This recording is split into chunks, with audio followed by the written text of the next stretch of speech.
માં તું એને કઈ અને વિદાય કરી દેજે, નકર તારું બગડી જશે.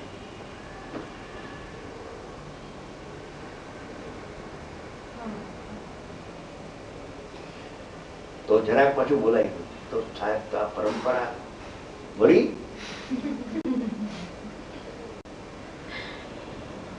તારે પરંપરા ચલાવવી છે કે તારે ભગવાન થવું છે, પરમાત્મા થવું હોય તો પરમાત્માનું ભજન કર, પરમાત્માને સેવ નહીં, પરમાત્માને સેવ તો પરમાત્મા થાય છે.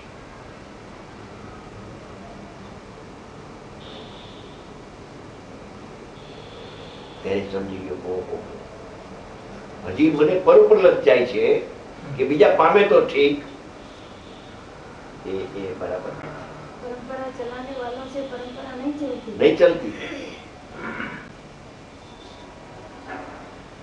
બહુ વિસ્તારથી પૂછ્યું ને વિસ્તારથી પ્રેમથી જવાબ આપ્યો. 1.100% સમજાય. ઉદગલ જ કરે છે આદિમતન કે સાહેબ પણ જરા કંઈક પૂછવા દી કે પૂછો.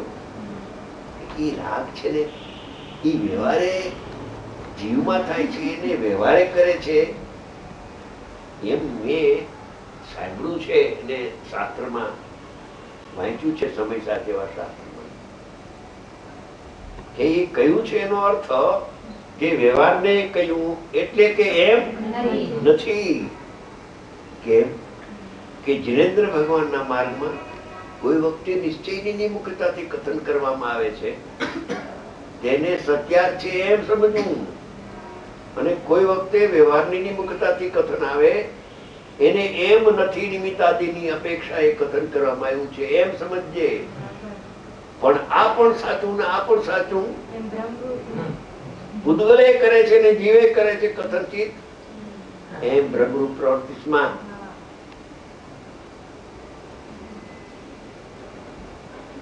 હવે બરાબર સમજાય. હવે આ વ્યવહારથી કરે છે આત્મા એટલે અહીંયા કરતો નથી એમ એનો અર્થ નીકળે છે આપના કહેવા કાયમ જ નીકળે છે. કેમ કે એક પરિણામના બે કરતા ન હોય. એ વળી નવી વાત કરી. આપણે શું કહ્યું ફરીથી કયો કે આત્મા રાગને કરે અને પૂતગલે કરે, એક પરિણામના બે કરતા. આ વાત બહુ ગમી પડે. આ શું એક પરિણામનો એક જ દ્રવ્ય કરે બીજું દ્રવ્ય કરી જ ન શકે. તને કહ્યું કે દ્રવ્ય કર્મ કરે છે રાગને, અને જીવ ક્યાંથી કરી શકે? જીવ જ્ઞાન કરે છે, પૂતગલ રાગ કરે છે. કરનાર પૂતગલ છે, જાણનાર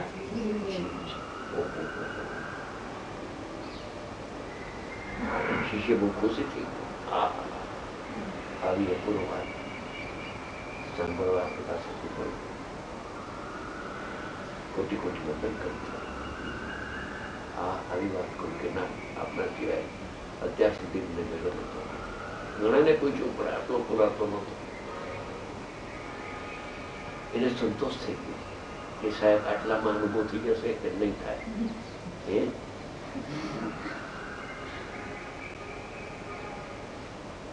નહીં થાય. પણ આપ સત્ય વાત કહો છો અને અનુભવ ન થાય એમ કેમ બને? કે મેં કહ્યું તું કે આત્મા કરનાર નથી જાણનાર છે એમ કહ્યું છે. આ જગતની ક્રિયા થાય છે એનો કરનાર નથી પણ જાણનાર છે. રાગની ક્રિયાને પૂતગલ કરે છે એમ જાણવું એમ મેં તને કહ્યું હતું.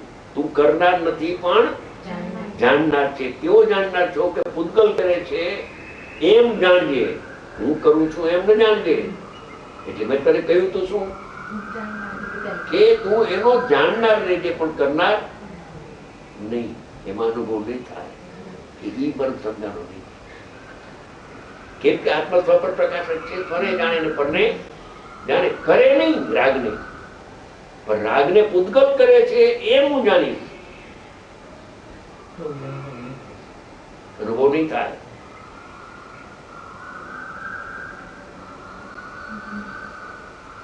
ત્યારે કે એમાં અનુભવ નહીં થાય. કેમ કે એમાં ઇન્દ્રિય જ્ઞાન વધુ થશે. પરને જાણનારું જે ઇન્દ્રિય જ્ઞાન અનાદિકાળથી પરને જાણતું પ્રવૃત્તિ કરે છે એ ઇન્દ્રિય જ્ઞાન ઉભું થશે ભાવિન્દ્રિય. પછી ભાવિન્દ્રિયમાં તો આત્માનો અનુભવ નહીં થાય.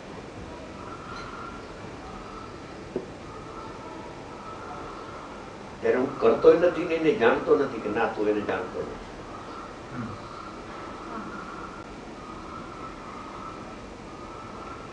કરતો તો નથી પણ જાણતો નથી એમ કહેવા માંગુ છું કે હા શ્રીમંદર ભગવાનના દર્શન કરવા જાઉં એ કોણ જાણે છે? તે જાણનાર જુદો, જેમ કરનાર જુદો છે એમ જાણનાર. અરે કરનાર જુદો એ વાત તો બેઠી, પણ કરનાર જુદો એ શું, જાણનાર જુદો એ શું? કે જાણવાની ક્રિયા તો આત્મામાં થાય છે ને આત્મા તો જાણે જ છે, કરનાર નથી. અને ભગવાનની પ્રતિમાના દર્શન કરે છે. ભગવાનના દર્શન કરે છે એ તું નહીં, જાણે છે બીજો, કરે છે એ બીજો, અને જાણે છે બીજો, અને છે એ ત્રીજો.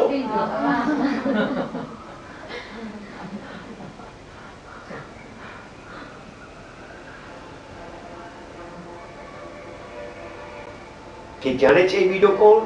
કે ઇન્દ્રિય જ્ઞાન. કે એ જ્ઞાન જાણે છે કે નહીં? કે જ્ઞાન ન જાણે, જ્ઞેય જાણે છે. જ્ઞેય ને જ્ઞેય જાણે છે, જ્ઞાન જ્ઞેય ને જાણે. અમે એને જ્ઞાન કહીએ છીએ કે જે જ્ઞાયક ને જાણે એને અમે જ્ઞાન કહીએ છીએ. વર્ગને ને જાણે એને અમે જ્ઞાન કહેતા નથી, એને જ્ઞેય કહીએ છીએ. ઇન્દ્રિય જ્ઞાન જ્ઞાન જ નથી, જ્ઞેય છે. કરે છે બીજો ને જાણે છે બીજો, કરે છે પૂતગલ, જાણે છે ઇન્દ્રિય જ્ઞાન, અને ત્રીજો જાણનાર જણાય છે એ ત્રીજો છે.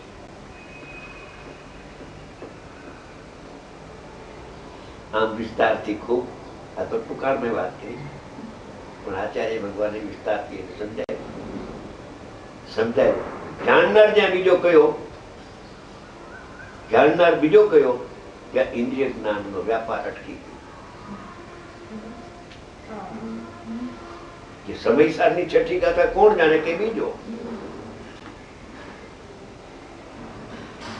શાસ્ત્રને કોણ જાણે છે કે બીજો, દિવ્યધ્વનિ સાંભળે છે કોણ કે બીજો.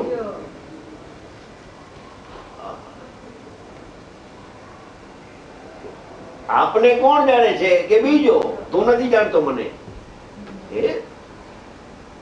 અરે આપને હું જાણું છું કે આવો એ જાણે છે બીજો.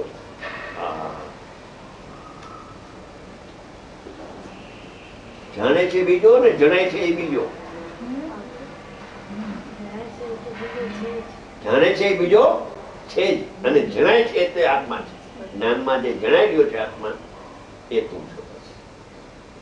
એમ જયારે વિસ્તારથી વાત કરી ત્યારે એ જ વખતે અંદર દુઃખ મારે અનુભવ થયો, અને ઉભો થઈને લાંબો થઈ ગયો. લાકડી જેમ પડે, લાકડી વળે નહીં, લાકડી પડે એમ લાકડીમાં પડી ગઈ. ત્યારે શ્રી ગુરુ સમજી ગયા, કાર્ય સિદ્ધિ થઈ ગઈ. આપના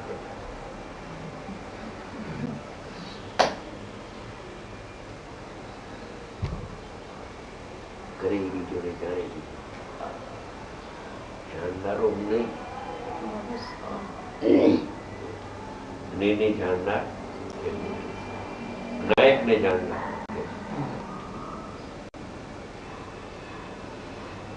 આવી ત્યાં સુધી નિશ્ચયની વાત જીવના કાન ઉપર ના આવે ત્યાં સુધી કાં તો પરનો કરનાર માને છે, કાં પરનો જાણનાર હું. તો જાણે છે ઇન્દ્રિય જ્ઞાન, અને જાણ્યું મેં તો ઇન્દ્રિય જ્ઞાનમાં આમ થઈ ગયું, આમ બુદ્ધિ હો ગઈ તો જ્ઞાયક માં આમ બુદ્ધિ નહીં હોતી. અલગ એક જ્ઞાયક નો શંકર દોષ થઈ ગયો. ઇન્દ્રિય જ્ઞાન જ્ઞેય છે અને આત્મા જ્ઞાયક છે. આ કે છે કે હું જાણું છું પ્રતિમાને, હું પણ ક્યાં થાય ઇન્દ્રિય જ્ઞાન. તો હું પણ જ્ઞાયક માંથી વયું ગયું તો જ્ઞાયક નો શંકર દોષ એકતા બધી થઈ ગયો. જ્ઞાકાર જ્ઞાન નો આવિર્ભાવ કરે છે ત્યાં સુધી એને અનુભવ થતો નથી. સામાન્ય નો આવિર્ભાવ ને જ્ઞાકાર જ્ઞાન નો તિરોભાવ થાય જયારે એ સમય અનુભવ. પરનું જાણવું બંધ થઈ જાય છે, રાગનું જાણવું બંધ થાય છે, અને એ જ્ઞાયકની સન્મુખ થઈ અભેદ પણ એ જ્ઞાયક થઈ જાય. એનું નામ જ્ઞાકાર જ્ઞાન છે, પરિણામી છે આત્મા.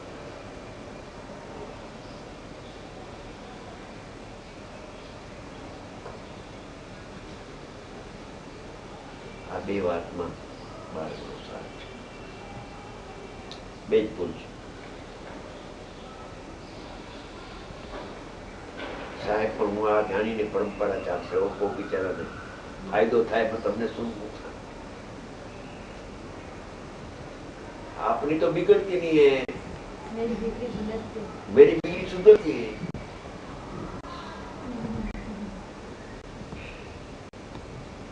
મૌન થઈ જાય, તારું કામ કરી ભાગી જાય. હા, આચાર્ય ભગવાન લખે છે કે કોઈના ઉપદેશથી કોઈ જીવને આજ સુધી સમ્યક દર્શન થયું નથી. એ જ્યારે આત્મા આત્માનો ગુરુ થાય ત્યારે સમજી શકાય છે. બીજા ગુરુથી બીજો સમજી જાય એ છે જ. હા, પોતે સમજે ત્યારે ગુરુને નિમિત્ત કહેવામાં અલગ વાત હોય. બાકી સમજે કે પોતે પોતાનું ગુરુ એ પોતે, શિષ્ય પોતે.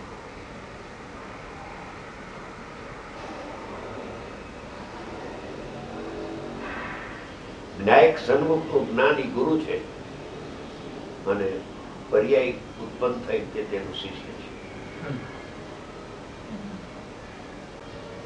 એ જ્ઞાનની પર્યાયમાં ગુરુ શિષ્ય છે.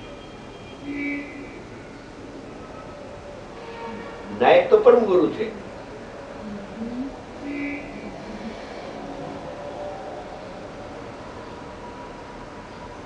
હું જ્ઞાયક છું એમ જે જ્ઞાનની પર્યાયમાં આવ્યું એ ગુરુ તત્વ છે. અને એ જ્ઞાયક જણાયો જે જ્ઞાનની પર્યાયમાં, એ જ્ઞાનની પર્યાયમાં એ એનો શિષ્ય છે. પછી ગુરુ શિષ્યનો ભેદ રહેતો કોણ ગુરુ ને કોણ શિષ્ય. એ બહુ સારી વાત છે કે કોઈના સમજાવવાથી કોઈ સમજશે. મફતની લમણાજી કરી માથું ચડી જાય.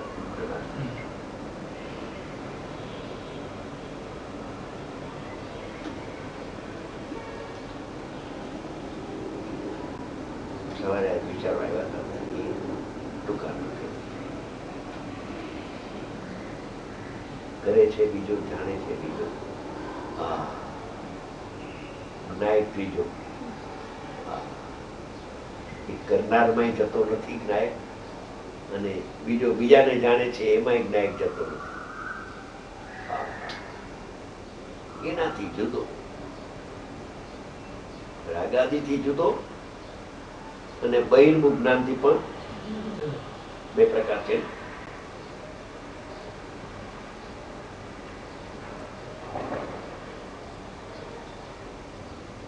બે પ્રકાર છે. દેખાય છે બે પ્રકાર છે. બે પ્રકાર દેખાય છે. ખ્યાલમાં બરાબર આવી શકે છે. આ બધી બેનો વિસ્તાર, ટૂંકાણમાં બે, સંક્ષેપમાં બે, પછી બેનો બધો વિસ્તાર છે.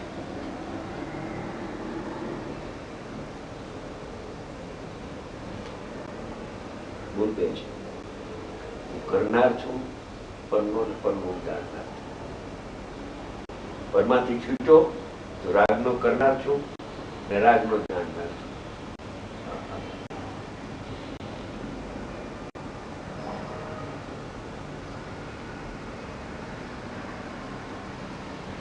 આજ મેં ભગવાનના દર્શન કર્યા. તે કર્યા દર્શન. શિષ્ય કે કેમ આજ કેમ મેં દર્શન કર્યા? એમાં આપ એમ કેમ આમ કહો છો? આમ કેમ કહ્યું? આમ ન કહ્યું, આમ કહ્યું. એ શું? એમાં સત્ય છે. મેં દર્શન કર્યા તો દર્શન કરનાર તો ઇન્દ્રિય જ્ઞાન છે, અને એમાં મેં પણ ફેંકું છે તો મેં પણ જ્ઞાયક માં તો છૂટી ગયું. અતિન્દ્રિય જ્ઞાન ભગવાન આત્મા એ મેં છું, હું છું. એને બદલે ઇન્દ્રિય જ્ઞાન તે હું છું. મેં કર્યું દર્શન, મેં કર્યા. એનું નામ મિથ્યા દર્શન છે.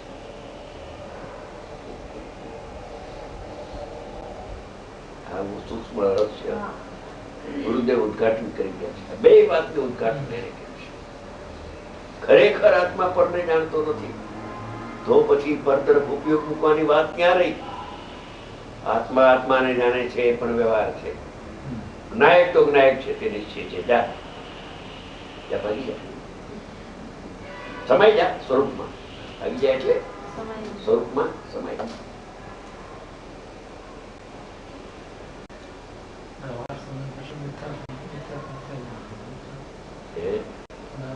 दर्शन मिथ्या दर्शन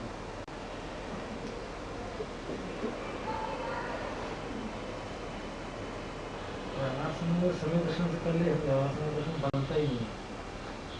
व्यवहार सम्यक दर्शन जो है उसको आत्मा का कर्म मानना वो मिथ्या दर्शन.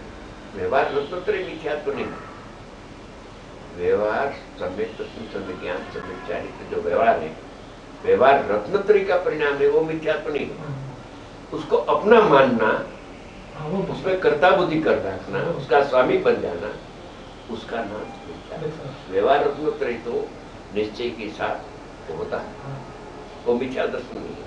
क्योंकि सम्यक दर्शन का सद्भाव में वो उत्पन्न होता है, इसलिए वो परिणाम है, मिथ्या तो नहीं है.